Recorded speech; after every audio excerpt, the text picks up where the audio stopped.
আসসালামু আলাইকুম সবাইকে। নবম দশম শ্রেণীর প্রিয় শিক্ষার্থীরা, আশা করি সবাই অনেক ভালো আছো। আজকে তোমাদের ফিজিক্স বইয়ের ইম্পর্টেন্ট একটা চ্যাপ্টার নিয়ে আমরা আলোচনা করব, তার তৃতীয় অধ্যায়। এই তৃতীয় অধ্যায়টা অনেক ইম্পর্টেন্ট, কারণ তোমরা যখন ফিজিক্সের প্রথম অধ্যায় পড়ছো সেখানে দেখছো যে ফিজিক্সকে দুইটা অংশে ভাগ করা হয়।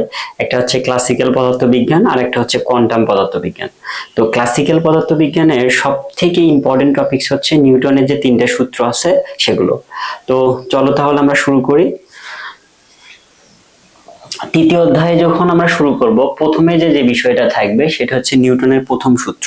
তো নিউটনের প্রথম সূত্র অর্থাৎ জড়তার সূত্রটা অ্যাকচুয়ালি কি বলে, আমরা মূলত এটা দিয়ে শুরু করব। তো নিউটনের প্রথম সূত্র বলছে যে বাহ্যিক বল প্রয়োগ না হলে স্থির বস্তু চিরকাল স্থির এবং গতিশীল বস্তু সমবেগে সরলরৈখিক পথে চলতে থাকবে। অর্থাৎ জড়তার সূত্রটা মেইনলি বলছে যে স্থির বস্তু চিরকাল স্থির থাকবে এবং গতিশীল বস্তু চিরকাল সমবেগে চলবে। ধরো একটা বস্তু আছে এম ভরের, ধরলাম এটার ভর এম কেজি। তো এই বস্তুটাতে যদি স্থির থাকে, মানে যে অবস্থায় আছে ওই অবস্থাতে থাকবে যদি আমরা সেখানে বাহ্যিক বল প্রয়োগ না করি। আবার এই যদি একটা বেগ প্রাপ্ত হয়ে চলতে থাকে, যদি আমি এটাকে বল প্রয়োগ না করি তাহলে সে সারা জীবনেই সমবেগে চলতে থাকবে। তো এখানে এই বল প্রযুক্ত না হওয়ার মিনিংটা অ্যাকচুয়ালি কি? বল প্রযুক্ত না হওয়ার মিনিং হচ্ছে তুমি বস্তুটার উপরে কোনো ধরনের বল প্রয়োগ করো নাই, দ্যাটস মিন এফ এর মান হচ্ছে 0। এটা একটা প্রথম কন্ডিশন, অর্থাৎ কোনো বল প্রযুক্ত হয় নাই, আমি কোনো ধরনের বল প্রযুক্ত করি নাই। আর একটা হচ্ছে একটা বস্তুর উপর একাধিক বল দেওয়া হয়েছে। ধরো এই পাশে থেকে 10 নিউটন বল প্রয়োগ করা হয়েছে এবং এই পাশে থেকে আরো 10 নিউটন বল প্রয়োগ করা হয়েছে। তাহলে দেখো আমি বস্তুর উপর কিন্তু বল প্রয়োগ করছি, বাট এদের যে লব্ধি বল, এই লব্ধি বলটা শূন্য। লব্ধি বলটা মানে হচ্ছে যখন তুমি একটা বস্তুর উপর একাধিক বল ক্রিয়া করবা, মানে একাধিক বল প্রয়োগ করবা, একাধিক বল প্রয়োগ করার ফলে বস্তুটা যে একটা দিকেই যাবে এবং যে বল নিয়ে যাবে সেটাই মেইনলি লব্ধি বল। তো আমি যদি একটা উদাহরণ দিয়ে বুঝাই, ধরো একটা বস্তু আছে, এই বস্তুটাতে তুমি এই পাশে থেকে 10 নিউটন দিছো এবং অপোজিট থেকে 7 নিউটন বল প্রয়োগ করছো। তো একদিক থেকে আমি 10 নিউটন দিচ্ছি এবং অপোজিট থেকে 7 নিউটন বল প্রয়োগ করছি, তাহলে অবশ্যই বস্তুটা এখানে স্থির থাকবে না। এটা কি হবে? এইটা হচ্ছে সামনের দিকে, অর্থাৎ 10 নিউটন যেদিকে প্রয়োগ করা হয়েছে সেই দিকে যাবে। কত নিউটন নিয়ে? 3 নিউটন নিয়ে। বুঝতে পারছো? এই যে 3 নিউটন বল পাইছি, এই 3 নিউটন বলই মূলত হচ্ছে লব্ধি বল। তাহলে আমি যদি এই বস্তুর উপর দুই দিক থেকে সমান পরিমাণের বল প্রয়োগ করি এবং বিপরীত দিকে হয়, তাহলে সে বস্তুটা তো কোথাও যাবে না, অর্থাৎ তার লব্ধি বলটা কি হবে? শূন্য হবে। তার মানে বল প্রযুক্ত না হওয়ার মিনিং হচ্ছে একটাতে আমি কোনো ধরনের বল দেই নাই, আর একটাতে বল দিছি, বাট তাদের লব্ধি বলটা কি? শূন্য। এমন অবস্থায় যদি কোন একটা বস্তু স্থির থাকে তাহলে সে সারা জীবন স্থির থাকবে, যেটাকে আমরা স্থির জড়তা বলি। আর গতিশীল বস্তু হলে সারা জীবন সে সমবেগে চলবে। ঠিক আছে? সারা জীবন কিভাবে চলবে? সমবেগে, যেটাকে আমরা গতির জড়তা বলি। তাহলে চলো আমরা একটু স্থির জড়তার কয়েকটা এক্সাম্পল দেখে নেই।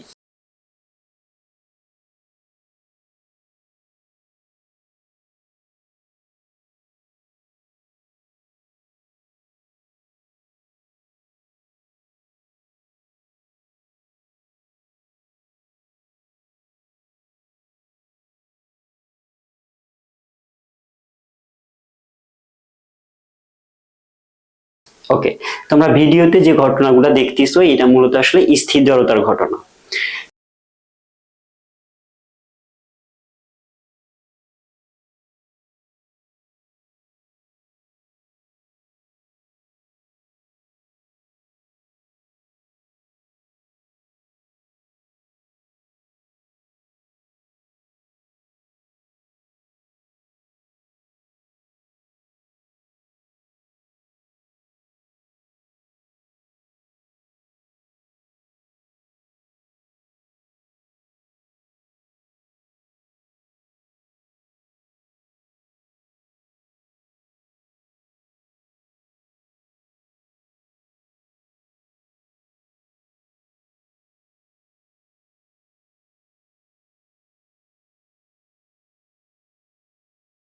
এরপর তোমরা যে ভিডিওটাতে যেটা দেখতেছো এটা মেইনলি হচ্ছে গতির জড়তার ঘটনা।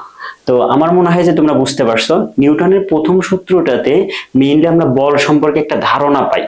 যে বাহ্যিক একটা কারণ যার কারণে স্থির বস্তু তার অবস্থা চেঞ্জ করে, দ্যাটস মিন গতিশীল হয় যদি আমরা সেটা প্রয়োগ করি, আর গতিশীল বস্তুর গতির পরিবর্তন হয়। তাহলে এখানে জাস্ট বল সম্পর্কিত আমরা একটা কি পাইছি, ধারণা পাইছি। ওকে, তো এবার আমরা নিউটনের দ্বিতীয় সূত্র নিয়ে আলোচনা করব। তো নিউটনের প্রথম সূত্র থেকে আমরা একটা জিনিস বুঝতে পারলাম যে বলের একটা ধারণা, কিন্তু বলের যে পরিমাপটা এই সম্পর্কে আমরা কোনো আইডিয়া পাইনি। এবার আমরা নিউটনের দ্বিতীয় সূত্র থেকে দেখবো যে নিউটনের দ্বিতীয় সূত্র কি বলছে, যে কোন একটা বস্তুর উপর বল প্রয়োগ করলে তার ভরবেগের পরিবর্তনটা ঘটবে, আর এই যে ভরবেগের পরিবর্তন ঘটছে সেইটা প্রযুক্ত বলের সমানুপাতিক। তাহলে আমাদের প্রথমত একটা জিনিস বুঝতে হবে ভরবেগটা অ্যাকচুয়ালি কি। ভরবেগ মেইনলি ভর আর বেগের গুণফল, যেটাকে পি দ্বারা প্রকাশ করা হয়, P equal MV. That's mean ভরবেগ মানে ভর আর বেগের গুণফল। অবশ্য যখন তোমরা কোন একটা রাশি পড়বা, যেমন আমরা এখানে ভরবেগ সম্পর্কে ধারণা পাইলাম, এগুলোর সাথে সাথে একক এবং মাত্রাও একটু পড়াশোনা করবা, কারণ এখান থেকে একক এবং মাত্রা এমসিকিউ আকারে আসে। এরপর আসো, এই যে ভরবেগের যে পরিবর্তনটা ঘটছে সেইটা কি হবে, সেটা প্রযুক্ত বলের সমানুপাতিক। ধরো এখানে একটা বস্তু আছে, সেই বস্তুটার ভর এম। তো এই বস্তুটার একটা আদি অবস্থা আমরা ধরলাম কি ইউ। তাহলে আদি ভরবেগ কত হবে, আদি ভরবেগ এম ইউ। তুমি যদি এই বস্তুটার উপর একটা বল প্রয়োগ করো এ পরিমাণ, এবং সেটা যদি একটা টি সেকেন্ড ধরে বল প্রয়োগ করতে থাকো, কত সেকেন্ড, টি সেকেন্ড ধরে, তাহলে টি সেকেন্ড ধরে বল প্রয়োগ করে বস্তুটা ধরলাম এই পয়েন্টে আসছে, এবং তার বেগ ভি। তাহলে টি সেকেন্ড পর ভরবেগ কত হবে, এম ভি। প্রথমটাতে আমরা পি ওয়ান আর পরেরটাতে পি টু দিয়ে প্রকাশ করলাম। তাহলে ভরবেগের পরিবর্তনটা কত হবে, সেটাকে আমরা ডেল পি আকারে লিখতে পারি, যে ডেল পি মানে M V minus M U. এইটুকু আমরা পাইলাম কি, এইটুকু পাইলাম ভরবেগের পরিবর্তন। এখন বলছে যে ভরবেগের পরিবর্তনের হার, তাহলে টি সেকেন্ডে ভরবেগের পরিবর্তন হচ্ছে ডেল পি, তাহলে একক সেকেন্ডে পরিবর্তনের হার কত হবে, এই যে ভরবেগের যে পরিবর্তনের হার, এটাকে আমরা লিখতে পারবো ডেল পি ডিভাইডেড টি। এইটাই আমাদের ভরবেগের পরিবর্তনের হার। এই ভরবেগের পরিবর্তনের হার প্রযুক্ত বলের সমানুপাতিক। দ্যাটস মিন আমরা লিখতে পারবো ডেল পি বাই টি সমানুপাতিক তুমি যে বলটা প্রয়োগ করছো সেই এফ। তাহলে এই যে ভরবেগের পরিবর্তনের হার প্রযুক্ত বলের সমানুপাতিক। তো এখান থেকে আমরা কি করতে পারি, এই যে ডেল পিটাকে কি লেখা যায়, M V minus M U divided T সমানুপাতিক এফ। আবার এখান থেকে যদি আমি এম কমন নেই, তাহলে আমরা কি পাবো, V minus U divided T সমানুপাতিক এফ।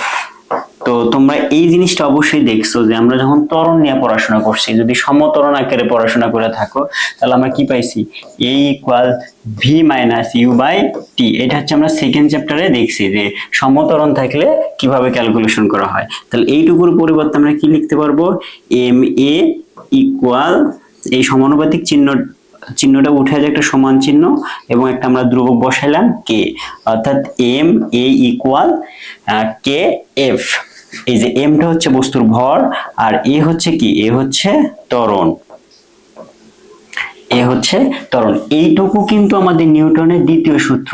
দেন আমরা ক্যালকুলেশন করে আমরা কি পাইলাম, M A equal K F. এখন যদি 1 কেজি ভরের একটা বস্তু, কয় কেজি, 1 কেজি ভরের একটা বস্তুতেই 1 নিউটন বল প্রয়োগ করা হয়, 1 নিউটন বল প্রয়োগ করলে বস্তুটার যদি ত্বরণ কত হয়, 1 মিটার পার সেকেন্ড হয়, 1 মিটার পার সেকেন্ড হয়, তাহলে কে এর মানটা আমরা পাবো কত, কে এর মান পাবো অন। তাহলে ফাইনালি যে আমরা সূত্রটা পাবো সেটা এফ ইকুয়াল এম এ। এইটাই আমাদের নিউটনের দ্বিতীয় সূত্রের একটা গাণিতিক রূপ। দেখো প্রথম সূত্র থেকে আমরা কি পাইছি, প্রথম সূত্র থেকে আমরা পাইছি বলের একটা ধারণা, বাট বলের যে পরিমাপ এইটা কিন্তু আমরা প্রথম সূত্র থেকে পাই নাই। আমরা এই ধারণাটা পাইলাম, অর্থাৎ বলের যে পরিমাপ সেটা আমরা পাইছি দ্বিতীয় সূত্র থেকে। তাহলে কোনো একটা বস্তুর উপর বল প্রয়োগ করলে সেটা একটা কি ঘটবে, ত্বরণ ঘটবে। তাহলে বলের পরিমাপটা আমরা কিভাবে পাবো, ওই বস্তুটার ভর ইনটু কি, ত্বরণ। একটা কথা মাথায় রাখবা, যতক্ষণ বল প্রয়োগ করা হবে ততক্ষণ বস্তুটাতে ত্বরণ থাকবে। ওকে, আশা করি তোমরা সবাই বুঝতে পারছো। এরপর আসো, খুব ইন্টারেস্টিং একটা ব্যাপার, যে দ্বিতীয় সূত্র থেকে প্রথম সূত্রটা কিভাবে ব্যাখ্যা করা যায়। অর্থাৎ আমরা যে দ্বিতীয় সূত্রটা একটা গাণিতিক রূপ পাইছি, যে এফ ইকুয়াল এম এ, এই সূত্র থেকে আমরা কিভাবে জড়তার সূত্রটা ব্যাখ্যা করতে পারি। খেয়াল করো, আমরা কি পাইছি? আমরা পাইছি হচ্ছে এফ ইকুয়াল এম এ, তার মানে এম ভরে কোন একটা বস্তুতে যদি তুমি বল প্রয়োগ করো তাহলে তার এ পরিমাণে ত্বরণ ঘটবে। এখন এটা তো আমাদের দ্বিতীয় সূত্র পাইছি। প্রথম সূত্র কি বলছে? প্রথম সূত্র বলছে যদি আমি বল প্রয়োগ না করি তার মানে এফ ইকুয়াল কি হবে? 0। প্রথম সূত্র কি? জড়তার সূত্র। যদি বাহ্যিক বল প্রয়োগ না করা হয় তার মানে স্থির বস্তু স্থির থাকবে আর সমবেগে চলমান সমবেগে চলবে। দেখি এটা হয় কিনা ব্যাখ্যাটাতে। ওকে, দ্বিতীয় সূত্র ইকুয়াল আমরা পাইছি এফ ইকুয়াল এম এ। এখন প্রথম সূত্র কন্ডিশন কি ছিল? প্রথম সূত্র কন্ডিশন ছিল হচ্ছে এফ এর মান 0 হইতে হবে, কারণ আমি কোনো বাহ্যিক বল প্রয়োগ করি নাই। তাহলে এফ এর মানটা কত? 0। 0 মানে এফ এর মান হচ্ছে 0। তাহলে 0 ইকুয়াল কি লেখা যায়? M A. তাহলে এখান থেকে আমরা কি লিখতে পারি? এম এ ইকুয়াল হচ্ছে 0। দেখো ইকুয়েশনটা কি আসছে? M A equal 0। আচ্ছা, পৃথিবীতে কি এমন কোনো বস্তু আছে যার ভর 0 হবে? তাহলে অবশ্যই হবে না। তাহলে এম নট ইকুয়াল 0, এম কখনো 0 হতে পারে না। অর্থাৎ ক্লাসিক্যাল ফিজিক্সের ক্ষেত্রে বা আমরা যে বস্তুগুলা দেখি এই বস্তুগুলো এম এর মান কখনোই 0 করা সম্ভব না। তাহলে 0টা কি হবে? 0 হবে হচ্ছে এ, মানে ত্বরণের মানটা হচ্ছে 0। ত্বরণ মান 0 এই কথাটার মানে কি? ত্বরণের মান 0 কথাটার মানে হচ্ছে বস্তুটা সমবেগে চলবে অথবা বস্তুটা স্থির থাকবে। কিভাবে? আমরা দেখি, আমরা জানি হচ্ছে a equal V minus U divided T. তাহলে তুমি যদি এখানে এর মানটা 0 বসাও তাহলে কি পাবা? তাহলে পাবা V minus U divided T equal হচ্ছে 0। এখান থেকে আমরা কি লিখতে পারি? V minus U equal 0। Okay, তাহলে এখানে খেয়াল করছো যে এখানে আমরা কি লিখতে পারবো? এখানে লিখতে পারবো ভি ইকুয়াল ইউ। ইউটা কি ছিল? ইউটা ছিল হচ্ছে আদি বেগ, আর ভিটা কি ছিল? ভিটা ছিল হচ্ছে শেষ বেগ। দেখো আদি বেগ যা, শেষ বেগও তাই। এই কথাটার মানে কি? এই কথাটার মানে হচ্ছে সমবেগ। আর একটা জিনিস আমরা সিদ্ধান্ত নিতে পারি, যদি সেই স্থির অবস্থা থাকে তার মানে কি আদি বেগ 0 না? আদি বেগ যদি 0 হয় তাহলে শেষ বেগেও 0। তাহলে আমরা এখান থেকে একটা জিনিস মজার ব্যাপার শিখতে বললাম, সেটা হচ্ছে যে এই যে দ্বিতীয় সূত্র থেকে আমরা প্রথম সূত্রটাও কি করে নিয়ে আসতে পারছি? ব্যাখ্যা করতে পারবো। অর্থাৎ এখান থেকে আমরা একটা জিনিস শিখতে পারলাম, দ্বিতীয় সূত্র থেকে প্রথম সূত্রটার ব্যাখ্যা। দ্যাটস মিন বল প্রয়োগ না করলে স্থির বস্তু চিরকাল স্থির থাকবে এবং সমবেগে চলমান চিরকাল সমবেগে চলবে। কিভাবে বুঝতে পারলাম? এই যে এফ এর মানটা যেহেতু 0, বাহ্যিক বল প্রয়োগ করা হয়নি, দেন ফাইনালে যে আমরা ক্যালকুলেশন করে দেখলাম ভি ইকুয়াল ইউ। যদি ইউ 0 থাকে তার মানে স্থির, তাহলে শেষ বেগটাও কি হয়ে যাবে? স্থিরই থাকবে, কোনো চেঞ্জ আসতেছে না। আর কোনো কারণে যদি তার একটা বেগ থাকে, ধরলাম 5 মিটার পার সেকেন্ড, তাহলে শেষ বেগটাও কত হচ্ছে? শেষ বেগটাও 5 মিটার পার সেকেন্ড হচ্ছে। তার মানে আদিতেও যা, শেষেও তাই। এটাই তো সমবেগ। আর যদি স্থির থাকে তাহলে তো স্থির। কোন কন্ডিশনে? যদি আমরা বাহ্যিক বলটা কি করি? 0 করে ফেলি। ওকে, আমি আশা করা যায় যে তোমরা বুঝতে পারছো যে দ্বিতীয় সূত্র থেকে কিভাবে প্রথম সূত্র ব্যাখ্যা করা যায়। এখানে আরো একবার মনে করে দিই, প্রথম সূত্রটা কি ছিল? এটা কিন্তু এমসিকিউ তোমাদের আসে। প্রথম সূত্রটা ছিল মেইনলি একটা বলের ধারণা, আর দ্বিতীয় সূত্রটা ছিল সেই ধারণাটার একটা পরিমাপ। তার মানে দ্বিতীয় সূত্র থেকে আমরা বলের পরিমাপ করতে পারবো। ওকে, চলো এখন সব থেকে ইম্পর্টেন্ট যে ব্যাপার সেটা হচ্ছে দ্বিতীয় সূত্রটা অ্যাকচুয়ালি কিভাবে আমরা খাটাবো মানে হচ্ছে ম্যাথমেটিক্যালি কিভাবে এটা ইউজ করব। ধরো তোমার কাছে একটা বস্তু আছে, এই বস্তুটার উপর তুমি এই পরিমাণের একটা বল প্রয়োগ করছো। কি করছো? এই পরিমাণের একটা বল প্রয়োগ করছো। তাহলে অবশ্যই বস্তুটার একটা কি ঘটবে? ত্বরণ ঘটবে। তখন আমরা কি লিখতে পারবো? তখন আমরা লিখতে পারবো এফ ইকুয়াল এম এ, যদি সেটা এম কেজি একটা ভর হয়। তার মানে যতক্ষণ বল থাকবে ততক্ষণ ত্বরণ থাকবে। আমরা আরেকটা কন্ডিশন দেখি। ধরো এইটা একটা বস্তু, এই বস্তুটার উপর তুমি এই দিক থেকে হচ্ছে 10 নিউটন বল প্রয়োগ করছো এবং অপোজিট থেকে একটা বল প্রয়োগ করা হয়েছে, সেটা ধরো 8 নিউটন। তাহলে বস্তুটা কি হবে? বস্তুটা অবশ্যই 10 নিউটন এইদিকে যাবে। কি ত্বরণে? 2 নিউটন বল নিয়ে সে সামনে যাবে। তাহলে এখান থেকে আমরা অবশ্যই একটা ত্বরণ বের করতে পারবো। তাহলে দেখো এটা যদি 2 কেজি হয়, কয় কেজি? 2 কেজি হয়। তাহলে এখানে যে নিট বল মানে লব্ধি বল যেটা কেন বলতেছি, এখানে যদি আমরা নিট বলটা বের করি, এফ নিট বল, এই নিট বলটা কি হবে? নিট বলটা হচ্ছে এম এ। এখান থেকে যে ত্বরণটা পাবো। এখন নিট বল মানে কি? নিট বল মানে হচ্ছে তুমি যেটা একটা বল দিছো, তুমি তো 10 নিউটন দিছো, এই বলে কি সে যাবে? নো। কেন? কারণ অপোজিট থেকে 8 নিউটন একটা সে বাধা দিছে। তাহলে এখানকার বলটা হবে 10 - 8 ইকুয়াল এম এ। তাহলে আমরা এখান থেকে কি পাবো? এখান থেকে পাবো 2 ইকুয়াল এম এ। আমি যদি এম এর মান বসায় দেই তাহলে এ ইকুয়াল পাবো হচ্ছে 2/2। কাটাকাটি করে আমরা পাবো হচ্ছে 1 মিটার পার সেকেন্ড স্কয়ার। আচ্ছা, আমি টাইটেলটা দিছি কি? দ্বিতীয় সূত্রটা কিভাবে খাটাবো? দ্বিতীয় সূত্র মানেই হচ্ছে এপি ইকুয়াল এম এ। তার মানে যতক্ষণ বল ততক্ষণ ত্বরণ। আমি বল উঠায় নিলে কিন্তু আর ত্বরণ থাকবে না। তার মানে যতক্ষণ তুমি বল প্রয়োগ করতে থাকবা বস্তুটা ততক্ষণ ত্বরণ নিয়ে চলবে। এটা হচ্ছে প্রথম কথা। দ্বিতীয় কথা, একটা বস্তুর উপর যদি একাধিক বল ক্রিয়া করা হয় তাহলে সেখানে অবশ্যই একটা নেট বল থাকবে। সেই নেট বল থেকে আমরা কি বার করতে পারবো? ত্বরণ বার করতে পারবো। এটা একটা কন্ডিশন গেল। ধরো আরেকটা কন্ডিশন আমরা কনসিডার করি। এখানে একটা বস্তু আছে, সেটার উপর তুমি এই দিকে 10 নিউটন বল প্রয়োগ করছো, আবার সেম দিকে আবার তুমি 15 নিউটন বল প্রয়োগ করছো। তাহলে এইটা নিট বলটা কি হবে? এইটা নিট বলটা হচ্ছে এফ নেট, অর্থাৎ নিট বল ইকুয়াল হচ্ছে এম এ। আমরা সবসময় নিট বল লিখে বল মানে কি? M A. এখন নিট বল মানে কি? নিট বল মানে হচ্ছে যে আমরা শুরুতেই বলছিলাম লব্ধি বল। তাহলে আমি কিন্তু বল দিছি কত? 10, আবার কত? 15, এবং দুইটা একই দিকে। তার মানে একটা বস্তুকে আমরা কি করতেছি? দুইজন একই দিক থেকে টেনে নিয়ে যাচ্ছি। ঠিক আছে? তাহলে এখানে কত হবে? 10 প্লাস হচ্ছে 15 ইকুয়াল এম এ। তাহলে এখান থেকে ক্যালকুলেশন করে আমরা পাবো হচ্ছে 25 ইকুয়াল হচ্ছে এম এ। দেন তুমি এখান থেকে আবার কি বের করতে পারবা? এর মানটা বের করতে পারবা যদি এম এর মানটা কি করে দেওয়া থাকে। তাহলে দ্বিতীয় সূত্রটা খাটানোর জন্য আমাদের সবসময় মাথায় রাখতে হবে এখানে বস্তুটার উপর দেখতে হবে যে বলের পরিমাণটা কত। যদি সিম্পলি একটা বল দেওয়া থাকে তাহলে একটা বল বের করতে বললাম, আর যদি দুইটা বল দেওয়া থাকে এবং পরস্পর ডিরেকশন আলাদা থাকে, মানে বিপরীত দিক থাকে, তখন আমরা নিট বল বের করব বিয়োগ করে। আর যদি একই দিকে থাকে তাহলে সেটা নিট বল বের করব কি করে? যোগ করে।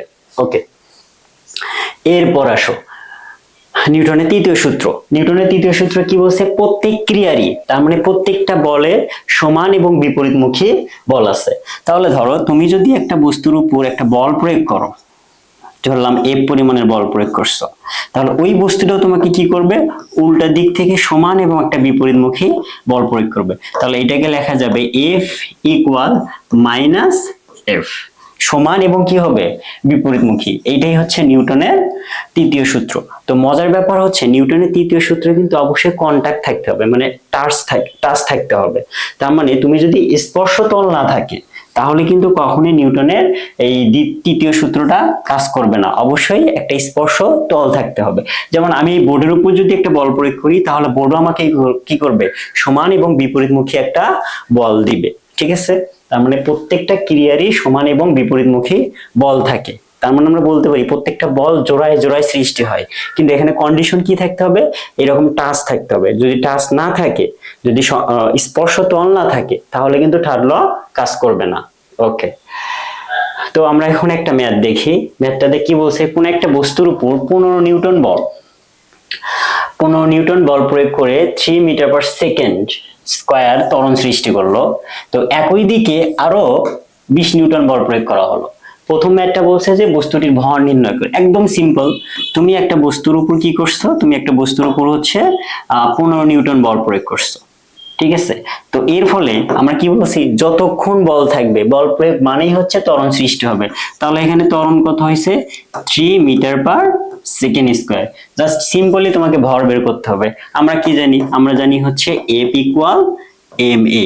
তাহলে এম ইকুয়াল কি লেখা যাবে? এম ইকুয়াল লেখা যাবে এফ বাই এ। এখানে এম এর বলের মান হচ্ছে 15 এবং এর মান হচ্ছে 3। তাহলে কাটলে 5 কেজি। তাহলে আমরা প্রথমটা সলভ পাইলাম, বস্তুটার ভর। একদম সিম্পল একটা ম্যাথ। এই ম্যাথগুলো হচ্ছে ইঞ্জিনিয়ারলি তোমাদের এমসিকিউ আকারে আসবে। ওকে, এরপর আসো দ্বিতীয় ক্ষেত্রে। আমি পরের স্লাইডে সলভ করি। দ্বিতীয় ক্ষেত্রে ত্বরণ নির্ণয় করতে বলছে। দ্বিতীয় ক্ষেত্র মানে কি? একই দিকে আরো 20 নিউটন বল।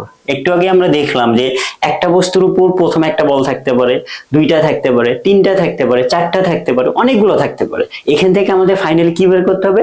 নিট বল বের করতে হবে। তাহলে খেয়াল করো, এখানে একটা বস্তু আছে, তুমি এই দিকে কত নিউটন দিছো? 15 নিউটন বল দিছো। ঠিক সেম দিকে, তার মানে এই দিকে আবার তুমি কয় নিউটন দিছো? 20 নিউটন। ওকে, তাহলে বস্তুটার ত্বরণ কত? আমরা কিন্তু একটু আগে ভর বের করছি, কত কেজি ছিল? 5 কেজি। 5 কেজি বের করছে। তাহলে এখানে যদি আমি বল বের করি, বল, নিট বল ইকুয়াল কি? M A. নিট বল মানে কি? আমি কি কি দিছি? 15 নিউটন দিছি আর 20 নিউটন, এবং দুইটা একই দিকে। তাহলে কি করব? 15 প্লাস হচ্ছে 20 ইকুয়াল এম এ। তাহলে এ ইকুয়াল কি লেখা যাবে? এ ইকুয়াল লেখা যাবে 25, সরি, এখানে লেখা যাবে হচ্ছে 35 ডিভাইডেড এম এর মান কত? 5, একটু আগে বের করছি। তাহলে আমি যদি এটাকে কেটে দেই, 5×7 = 35, তার মানে 7 মিটার পার সেকেন্ড স্কয়ার। তাহলে আমরা এই যে যদি একই দিকে 20 নিউটন এবং 15 নিউটন বল প্রয়োগ করা হয়, তাহলে এই ক্ষেত্রে আমার ত্বরণ হবে কত? 7। ওকে, দ্বিতীয় ক্ষেত্রে বস্তুটা স্থির অবস্থা থেকে চললে 4 সেকেন্ডে বেগ ও অতিক্রান্ত দূরত্ব কত হবে? কি বলছে? বেগ এবং অতিক্রান্ত দূরত্ব। দেখো, দ্বিতীয় ক্ষেত্রে বস্তুটা কি ছিল? স্থির অবস্থা, তার মানে আদিবেগ কত? 0। তুমি বল প্রয়োগ করছো কত? আমরা নিট বলটা দেখলাম কত পাইছি? 35। নিট বল কত? 35 নিউটন। তাহলে 35 নিউটন যদি তুমি 4 সেকেন্ড যাবত প্রয়োগ করতে থাকো, তাহলে আমি তো একটা ত্বরণ পাইছি। আমাকে বেগ বের করতে বলছে। আমার কাছে কি আছে? আমার কাছে টাইম আছে 4 সেকেন্ড। টাইম আছে কয় সেকেন্ড? 4 সেকেন্ড। এবং আমার কাছে ত্বরণ আছে, স্থির অবস্থা, আদিবেগ আছে। তাহলে শেষ বেগ বের করতে পারবো। ভি ইকুয়াল কি? ইউ প্লাস এটি। ইউ কত? আদিবেগ 0 প্লাস এর মান 7, কতক্ষণ যাবত বল প্রয়োগ করছি? 4 second into 4, 4 7 28 metre per second. এইটা হচ্ছে আমাদের কি? এটা হচ্ছে 4 সেকেন্ড পর বেগ কত হবে। এরপরটা দেখো, এরপরে বলছে যে অতিক্রান্ত দূরত্ব। অতিক্রান্ত দূরত্ব মানে কি? s equal UT plus half AT square. আমি প্রশ্নতে যে আমি এই সূত্রটা কেন অ্যাপ্লাই করলাম? দেখো, ফিজিক্সের ক্ষেত্রে আমাকে দেখতে হবে আমার কি কি দেওয়া আছে এবং কি কি বের করতে হবে। আমার কি কি বের করতে হবে? s অতিক্রান্ত দূরত্ব। কি দেওয়া আছে? টাইম দেওয়া আছে 4 সেকেন্ড। আর কি দেওয়া আছে? ত্বরণ দেওয়া আছে। ত্বরণ দেওয়া আছে 7। আর আমি তো হচ্ছে কি বলছে? স্থির অবস্থা যেহেতু বলছে, তার মানে আদিবেগ 0। তাহলে আমি এটা দিয়ে ইজিলি করতে পারবো। আদিবেগ 0, 0 দিয়ে গুণ করলে সেম, কোনো মানে চেঞ্জ হবে না, 0ই হবে। 4 সেকেন্ড, ত্বরণ দেওয়া আছে 7, 4 স্কয়ার করলে 16। তাহলে এটা দিয়ে কাটলাম 8, 2 দিয়ে কাটাকাটি করলে 8, আর 7 56 মিটার। এখন তুমি চাইলেও কিন্তু অন্যভাবে ক্যালকুলেশন করতে পারো। কিভাবে? দেখো, আমি 4 সেকেন্ডে কিন্তু শেষ বেগ বের করতে পারছি। আদি বেগ আছে, তোমাকে সরণ বের করতে হবে। আমি এই ম্যাথটা যদি, আচ্ছা এখানে তো স্লাইডে ফাঁকা নেই, এখানে যদি করে দেই যে s equal V plus U divided 2 into T. আমরা এরকম একটা সূত্র পড়ছি গতিতে। তাহলে আমার শেষ বেগ দেওয়া আছে কত? শেষ বেগ দেওয়া আছে 28। আদি বেগ 0, লেখার দরকার নেই, নিচে 2, টাইম দেওয়া আছে 4 সেকেন্ড। তাহলে 2 দিয়ে এটাকে কাটলে 2, 28 দুগুণ 56। তাহলে আমরা এটা দুই ভাবেই সলভ করতে হবে। আমি একটু সামারি করি। দেখো, কোশ্চেনটা কি ছিল? কোন একটা বস্তুর উপর 15 নিউটন বল প্রয়োগ করা হয়েছে এবং আরো 20 নিউটন বল প্রয়োগ করা হয়েছে। তাহলে দ্বিতীয় ক্ষেত্রে স্থির অবস্থা যদি থাকে, তাহলে 4 সেকেন্ড পর তার বেগ এবং অতিক্রান্ত দূরত্ব কত হবে? আমাকে বেগ বের করতে হবে। আমরা কি জানি? ভি ইকুয়াল ইউ প্লাস এটি। আমার কি কি দেওয়া আছে? আদি বেগ দেওয়া আছে, ত্বরণ দেওয়া আছে এবং টাইম দেওয়া আছে। টাইম কত দেওয়া আছে? 4 সেকেন্ড। ত্বরণ আমি কিভাবে বের করছি? যে নিট বল থেকে। নিট বলটা আমার কেন করা লাগছে? কারণ হচ্ছে আমার প্রথমে 15 নিউটন দিছি, আবার সেম একই দিকে 20 নিউটন দিছি। যদি এটা উল্টা দিক হইতো, তখন কিন্তু নিট বলটা চেঞ্জ হয়ে যাইতো। ওকে, এরপর আমরা এখান থেকে বেগ বার করছি। তারপরে বলছে যে অতিক্রান্ত দূরত্ব। অতিক্রান্ত দূরত্ব বের করতে গেলে আমার কি কি লাগতেছে? দেখো, আমি চাইলে এই সূত্র দিয়েও করতে পারবো, s equal V plus U divided 2 into T. কেন? কারণ 4 সেকেন্ডে আমার বেগ আছে, আদি বেগ দেওয়া আছে, টাইম দেওয়া আছে। অথবা s equal UT plus half AT square দিয়েও করতে পারবো। কেন? কারণ আমার কাছে ত্বরণও আছে, টাইমও আছে। তোমাদের ইচ্ছা, চাইলে দুইটা দিয়েও করতে পারবা। ওকে, একটা ম্যাথ খেয়াল করো। এখানে কি বলছে? এটা হচ্ছে দিনাজপুর বোর্ড 2023। ওকে, ম্যাথটাতে খেয়াল করো কি বলছে, যে 30 কেজি ভরের একটা স্থির বস্তুর উপর বল প্রয়োগ করা হয়েছে কতক্ষণ যাবত? 5 সেকেন্ড যাবত। এরপর সে 5 সেকেন্ডে 15 মিটার পার সেকেন্ড বেগ প্রাপ্ত হয়। এরপর বস্তুটি 2 সেকেন্ড সমবেগ চলে। এরপর বাধাদানকারী বল প্রয়োগ করে 3 সেকেন্ডে বস্তুটিকে থামানো হয়। অনেক বড় একটা উদ্দীপক, মানে অনেকগুলো ঘটনা আছে। প্রথমে দেখো বল দেওয়া, ভর দেওয়া আছে 30 কেজি এবং এটা স্থির অবস্থা, তার মানে আদিবেগ 0। একটা বল প্রয়োগ করা হয়েছে 5 সেকেন্ড যাবত এবং সেটার বেগ হয়েছে কত? 15 মিটার পার সেকেন্ড। এরপর বস্তুটি সমবেগে চলে, তার মানে তুমি কি করছো? তুমি বস্তুটার উপর 5 সেকেন্ড যাবত বল প্রয়োগ করছো, তার মানে 5 সেকেন্ড কি ছিল? ত্বরণ ছিল। আমি যখন বল উঠে নিছি তখন কিন্তু ত্বরণ থাকবে না, তখন সে কি করবে? সমবেগে চলবে। এই সমবেগে চলছে 2 সেকেন্ড। এরপর একটা বাধাদানকারী বল প্রয়োগ করা হয়, তার মানে উল্টা দিক থেকে 3 সেকেন্ডে বস্তুটাকে থেমে দেওয়া হয়। তার মানে বাধাদানকারী বল প্রয়োগ করে 3 সেকেন্ডে থেমে দেওয়া হয়। আশাবাদী যে তোমরা উদ্দীপকটা বুঝতে পারছো। যাত্রা শুরুর প্রথম 5 সেকেন্ডে বস্তুটার অতিক্রান্ত দূরত্ব কত হবে? তাহলে 5 সেকেন্ডে অতিক্রান্ত দূরত্ব বের করতে বলছে। দেখো আমার আদিবেগ দেওয়া আছে, তার মানে আদিবেগ কত দেওয়া আছে? 0। টাইম দেওয়া আছে 5 সেকেন্ড এবং 5 সেকেন্ড পর যে শেষ বেগ এটা দেওয়া আছে হচ্ছে 15 মিটার পার সেকেন্ড। দেখো আমি ম্যাথটা দুই ভাবে করতে পারি। একটা হচ্ছে জাস্ট যেহেতু অতিক্রান্ত দূরত্ব বলছে s equal v plus U divided 2 into T, এটাতে আমরা আগে সলভ করি। আদিবেগ কত? 0 আর শেষ বেগ হচ্ছে 15 ডিভাইডেড 2, টাইম কত দেওয়া আছে? 5। তাহলে আমরা যদি কাটাকাটি করি তাহলে আমরা অ্যান্সার পাবো 37.5 মিটার। দেখো এখানে কিন্তু আমরা ত্বরণ বের করি নাই, ত্বরণ বের না করে আমরা অতিক্রান্ত দূরত্ব বের করতে পারলাম। কিন্তু আমরা যদি ত্বরণ বের করে সলভ করি, যে আমাদের 5 সেকেন্ডে স্থির অবস্থা থেকে তুমি হচ্ছে কি করছো? বল প্রয়োগ করছো, সেটা 5 সেকেন্ডে যা 15 মিটার পার সেকেন্ড বেগ হয়েছে, তাহলে আমরা অবশ্যই হচ্ছে ত্বরণ বের করতে পারবো। আমরা ত্বরণের সূত্র কি জানি? আমরা ত্বরণের সূত্র জানি হচ্ছে a equal v minus U divided কি? টি। তাহলে আদিবেগ, শেষ বেগ দেওয়া আছে 15, আদিবেগ 0, কত? 5 সেকেন্ড। তাহলে 15 ডিভাইডেড 5 অর্থাৎ 3 মিটার পার সেকেন্ড স্কয়ার। তাহলে আমি ত্বরণ পাইছি। দেখো ত্বরণ পাইছি, টাইম আছে, শেষ বেগ আছে, আদিবেগও আছে। তাহলে আমরা চাইলে অন্য সূত্র দিয়েও s বের করতে পারবো। s equal UT plus half A T square. আদিবেগ যেহেতু 0 তাহলে এটা 0, তাহলে হাফ ইন্টু 3 ইন্টু টাইম কত? 5 স্কয়ার। তাহলে 3 into 25 divided same answer 37.5 metre. তাহলে ইচ্ছা তুমি চাইলে এইভাবেও সলভ করতে পারো, অথবা তুমি এখান থেকে ত্বরণ বের করে, যেহেতু বল প্রয়োগ করা হয়েছে দ্যাটস মিন এখানে ত্বরণ আছে, ত্বরণ বের করেও তুমি কি বের করতে পারবা? এস বের করতে পারবা। এরপরে ম্যাথটা আসো, কি বলছে? তথ্য অনুসারে বল সময়ের লেখ চিত্র অঙ্কন করতে হবে। বল আর কিসের? সময়, বল ভার্সেস টাইম। দেখো কাহিনীটা কি, কাহিনীটাকে আমরা একটু বোঝার চেষ্টা করি। প্রথম 5 সেকেন্ড যাবত তুমি বল প্রয়োগ করছো, তার মানে সে 5 সেকেন্ড ধরে এইভাবে যাবে এই জায়গাতে, এই 5 সেকেন্ড পর্যন্ত তার বল ছিল। তারপরে 2 সেকেন্ড, কয় সেকেন্ড? তারপরে 2 সেকেন্ড কোনো বল প্রয়োগ করা হয় নাই, তার মানে এই 2 সেকেন্ড, 2 সেকেন্ডে বলের মানটা কত? বলের মানটা 0। বলের মান যদি 0 হয় তাহলে ত্বরণও কি হবে? 0 হবে। তার মানে এই 5 সেকেন্ডের ত্বরণ আছে, আমরা কিন্তু একটু আগে বের করছি 5 সেকেন্ডের ত্বরণ। কত বের করছি? এই যে, তাহলে প্রথম 5 সেকেন্ডের ত্বরণ আমরা পাইছি হচ্ছে 3 মিটার পার সেকেন্ড স্কয়ার।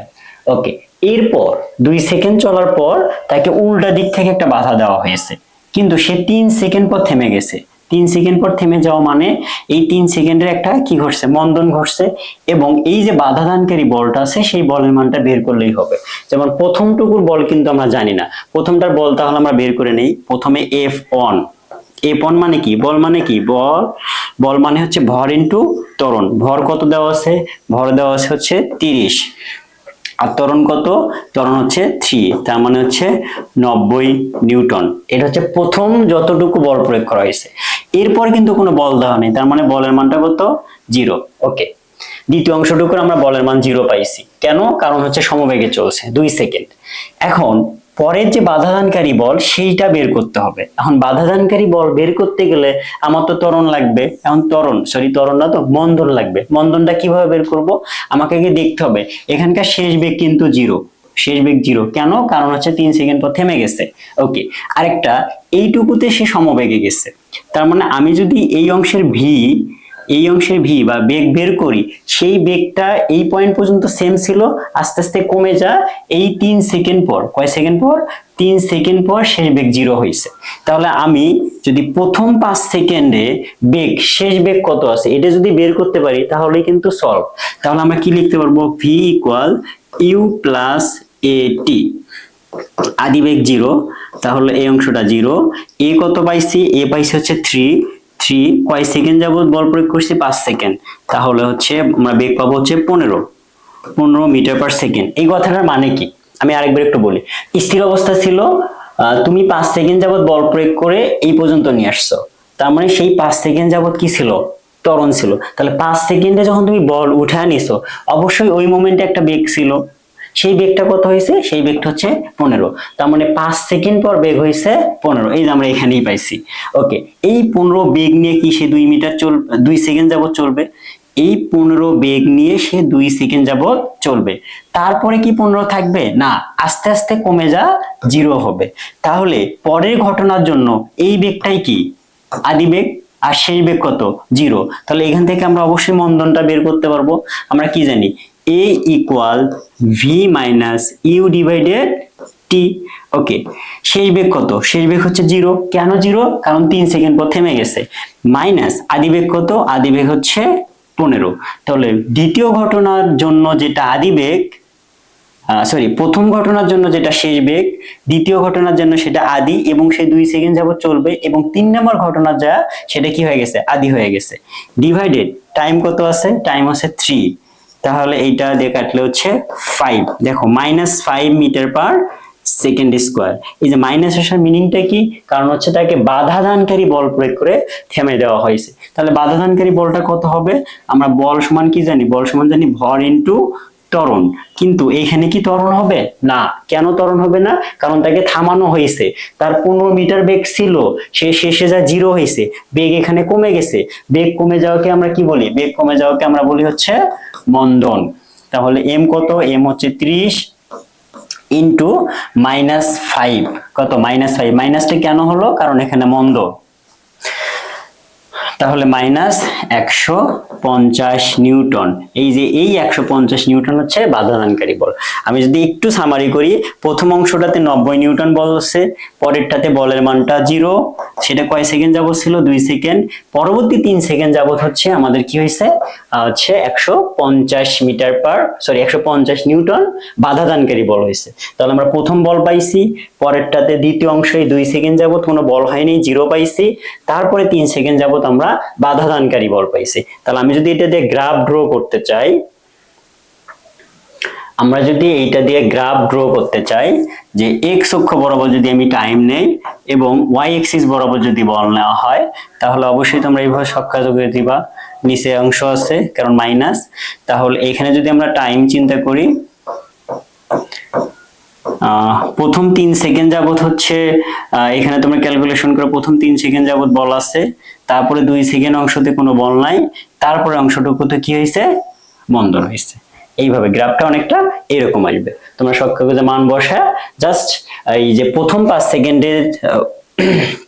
সেকেন্ডের টাইমের সাপেক্ষে হচ্ছে বলের মান বসাবা। পরটুকুতে বল 0। বল 0 মানে কি? এই যে এই অংশটাতে খেয়াল করো, এই অংশটাতে বলের মানটা কি থাকবে? 0। আর এটাতে হচ্ছে কি 90 নিউটন বল থাকবে। আর শেষের অংশটাতে 150, কারণ এখানে নিচে নেগেটিভ, এটা হচ্ছে উপরে পজিটিভ আর নিচে কি নেগেটিভ। এটা হচ্ছে টাইম এক্সিস। তাহলে এইটুকু হচ্ছে পরবর্তী 3 সেকেন্ড, এইটুকু 2 সেকেন্ড, এইটুকু হচ্ছে 5 সেকেন্ড। এখন আমরা যে টপিকসটা নিয়ে কথা বলবো সেটা হচ্ছে ঘর্ষণ। ঘর্ষণ মেইনলি 4 ধরনের হয়। একটা হলো স্থির ঘর্ষণ, গতি ঘর্ষণ, আবর্তন ঘর্ষণ এবং প্রবাহী ঘর্ষণ।